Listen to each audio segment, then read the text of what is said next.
तर आता शेडमध्ये आलो आहे. इथे एवढी कुट्टी वगैरे करून ठेवली आहे. तर हे जवळपास 10 कॅरेट भरून ही कुट्टी होते आणि ही कुट्टी मिक्स राहते गिनीगोला आणि शिवरायाची. आणि इकडं सर्व शेळ्या वाट बघतायत वैरणीची वगैरे. तर आता त्यांना एक एक कॅरेट हे करून मका टाकायची आहे. मकाच म्हणतो आपली कुट्टी वगैरे. तर कुट्टी टाकण्या अगोदर सकाळीच आम्ही या शेळ्यांना हे टाकले होते, सुका भुसा वगैरे हे ते.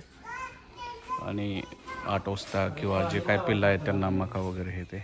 आणि आता परत हे करायचं त्यांच्यासाठी हे सुका.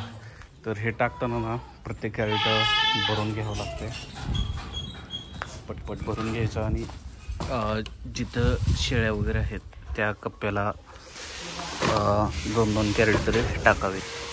जिथं लहान पिलं आहेत त्यांना चांगल्या क्वालिटीचा माल टाकावा.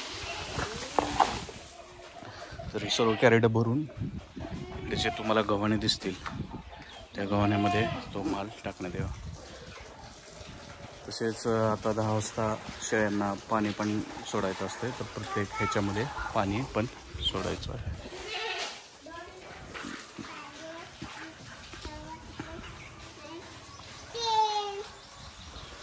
चला मित्रांनो, मी पटपट कॅरेट भरून घेतो आणि नंतरचा व्हिडिओ ह्याच्यात ॲड